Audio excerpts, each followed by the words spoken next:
अस्सलाम वालेकुम। पित्ते की पथरियाँ, गॉल ब्लैडर स्टोन के बारे में बात करेंगे।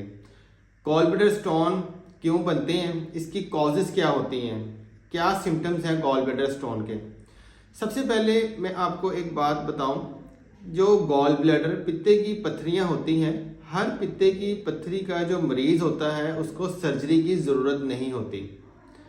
होम्योपैथिक जो तरीका इलाज है, इस सिस्टम में जो गॉल ब्लैडर स्टोन है वो ठीक हो जाते हैं अगर पेशेंट डॉक्टर के साथ कंसल्ट में रहे, प्रॉपर मेडिसिन यूज़ करें, जो डाइट डॉक्टर पेशेंट को बताते हैं उसको फॉलो करें, तो पेशेंट के 100% ये चांसेस होते हैं कि पेशेंट की जो पित्ते की पथरियां हैं वो ठीक हो जाएं। अब जो पित्ते की पथरियां हैं उसका वो ना तो एक दिन और कुछ महीनों में बनती है, इनको बनने में भी बहुत टाइम, साल लगते हैं, और इसी तरह इसका जो इलाज होता है वो लंबा होता है। ये देखना पड़ता है कि पेशेंट की जो रिपोर्ट है उसमें पेशेंट के जो पित्ते में, गॉल ब्लैडर में स्टोन है वो सिंगल स्टोन है या मल्टीपल स्टोन है। ये सब चीज़ें देखकर ये बताया जाता है पेशेंट को कि दवाई कितने टाइम खानी है और कितना आपका इलाज को टाइम लगेगा। ये सब चीज़ें तब पेशेंट के साथ डिस्कस की जाती हैं। तो सबसे पहले हम गॉल ब्लैडर के बारे में बात करते हैं कि गॉल ब्लैडर है क्या, ये हमारी बॉडी में फंक्शन क्या करता है, इसका क्या रोल है हमारी बॉडी में। गॉल ब्लैडर जो है ये हमारी बॉडी का एक बहुत इंपॉर्टेंट ऑर्गन है। ये हमारा जो लीवर यानी जिगर होता है राइट साइड पे, उसके नीचे अगर आप ये पिक्चर में देखें, जो आपको एक ग्रीन कलर का एक ऑर्गन नजर आ रहा है, यही गॉल ब्लैडर है। गॉल ब्लैडर का जो अहम फंक्शन होता है, हमारा जो लीवर जिगर है ये बाइल बनाता है जो कि गॉल ब्लैडर में स्टोर होता है। और गॉल ब्लैडर का जो काम है वो ये इम्पोर्टेंट काम वो ये है कि जब हम फैट खाते हैं, सैचुरेटेड फैट को ये डाइजेस्ट करने में हेल्प करता है। उस टाइम ये जो बाइल इसके अंदर होता है उसको रिलीज करता है, और जो कुछ फैट सॉल्युबल विटामिन्स हैं उनके लिए ये काम करता है। जो इसमें जो बाइल होता है ये हमारे डाइजेस्टिव सिस्टम के लिए बहुत इंपॉर्टेंट होता है। तो होता ये है कि जब हम बहुत ज़्यादा कार्बोहाइड्रेट्स का इस्तेमाल करते हैं, शुगरी ड्रिंक्स पीते हैं, हमारा वजन बढ़ जाता है, या कुछ केसेस में जेनेटिक्स में अगर गॉल ब्लैडर स्टोन है तब भी ये हो सकता है कि पेशेंट को गॉल ब्लैडर स्टोन हो। तो हमारी ईटिंग हैबिट्स ज़्यादातर होती हैं जिस वजह से गॉल ब्लैडर स्टोन बनते हैं। और हमारी इनएक्टिव लाइफस्टाइल को, फिजिकल एक्टिविटीज़ का ना होना, ये जो सैचुरेटेड फैट खाते हैं उस टाइम बाइल रिलीज करता है आपका गॉल ब्लैडर। जब आप नहीं खाएंगे और बाइल वहाँ पे गॉल ब्लैडर में पड़ा रहेगा तो वो फिर हार्ड फॉर्म में पथरी की शक्ल इख्तियार कर लेता है। ज़्यादातर जो पथरी होती है 80% वो कोलेस्ट्रॉल की पथरियाँ होती हैं। हमारा ज़्यादातर जो मसला पेशेंट का बनता है पथरियों का, वो बनता है ईटिंग हैबिट्स की वजह से। अब जो सिम्टम्स पेशेंट में हो सकते हैं या क्या अलामात पेशेंट में होंगी कि किसी को पता लगे कि क्या उसको पित्ते की पथरी है या किस तरह की दर्द होगी।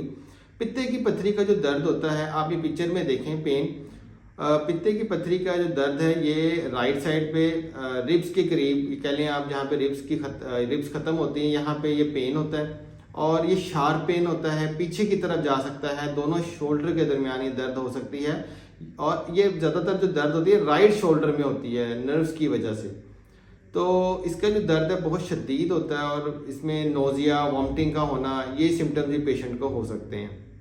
रिस्क फैक्टर इसमें कुछ होते हैं कि किन लोगों को पित्ते की पथरियां बनने के चांसेस ज़्यादा हैं। सबसे पहले जैसे मैंने आपको शुरू में बताया कि हमारे खाने पीने की हैबिट्स ज़्यादा वजह है कि जिस वजह से पित्ते में पथरियां बनती हैं। तो जो लोग ओवरवेट हैं यानी ओबीस हैं, मोटापे का शिकार हैं, तो इनके अंदर ज़्यादा चांस होता है कि पित्ते की पथरियां बने। खाने पीने की हैबिट्स को ठीक रखें, रेगुलर एक्सरसाइज करें, अपना वजन कम से कम आप मैनेज रखें। फैटी लीवर जिनको होता है, जो शख्स मोटा होगा वो ओबीस होगा तो उसको फैटी लीवर भी होगा। तो जब फैटी लीवर होगा, बाइल ठीक से नहीं बनेगा, तो चांसेस बहुत ज़्यादा हैं कि आपको गॉल ब्लैडर स्टोन हो जाए।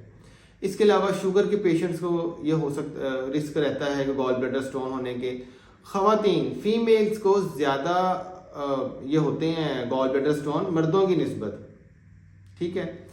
उसकी वजह कुछ प्रेगनेंसी में होता है, उनके कुछ हार्मोन्स डिस्टर्ब होते हैं, कुछ वो खाना मतलब बच्चे की हेल्थ अच्छी होने की वजह से खाना बहुत ज़्यादा खाती हैं, हाई कार्ब लेती हैं, जिस वजह से उनको गॉल ब्लैडर स्टोन होने के चांसेस बढ़ जाते हैं। इसके अलावा जो बड़ी उम्र के अफराद होते हैं उनके अंदर भी गॉल ब्लैडर का फंक्शन डिस्टर्ब होना शुरू होता है और उनको अंदर भी ये चांसेस होते हैं कि उनको गॉल ब्लैडर स्टोन हो जाए। अगर किसी की फैमिली हिस्ट्री में गॉल ब्लैडर स्टोन है, उनकी मदर को, फादर को गॉल ब्लैडर स्टोन है या उनकी हिस्ट्री में है, तो इस तरह के जो उनके बच्चे होते हैं उनके अंदर भी गॉल ब्लैडर स्टोन होने के चांसेस होते हैं। अगर आपका वजन अचानक कम हो रहा है, फैमिली में गॉल ब्लैडर स्टोन की हिस्ट्री है, तो फिर आपको लाजमी डॉक्टर के पास जाके चेकअप करवाना चाहिए।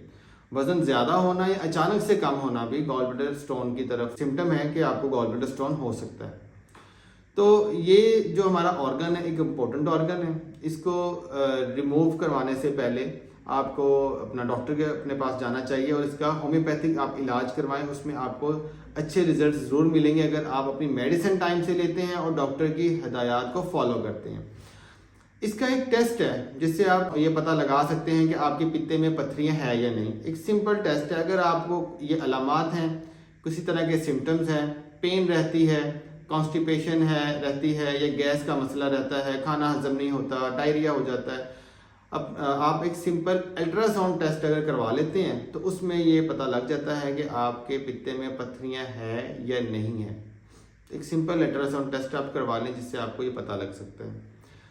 कुछ चीज़ों का ख्याल करें, रिस्क फैक्टर में अगर हैं तो उन चीज़ों का ख्याल करें, टाइम से डॉक्टर को चेक करवाएं। अगर पित्ते में पत्थरी डायग्नोज हो गई है, आप सर्जरी की तरफ नहीं जाना चाहते, जाना भी नहीं चाहिए, उससे पहले आपको होम्योपैथिक इलाज की तरफ आना चाहिए, होम्योपैथिक सिस्टम की तरफ आना चाहिए, ताकि आपकी जो पित्ते में पत्थरियां हैं वो अगर आप टाइम से अपना इलाज शुरू करवाते हैं तो वो डिसॉल्व हो जाएगी इंशाल्लाह। तो ये कुछ बातें हमने की आज गॉल ब्लैडर स्टोन के हवाले से, और नेक्स्ट मिलते हैं किसी इंफॉर्मेटिव वीडियो में। तब तक अपना बहुत बहुत ख्याल रखें। Thank you so much. अस्सलाम वालेकुम।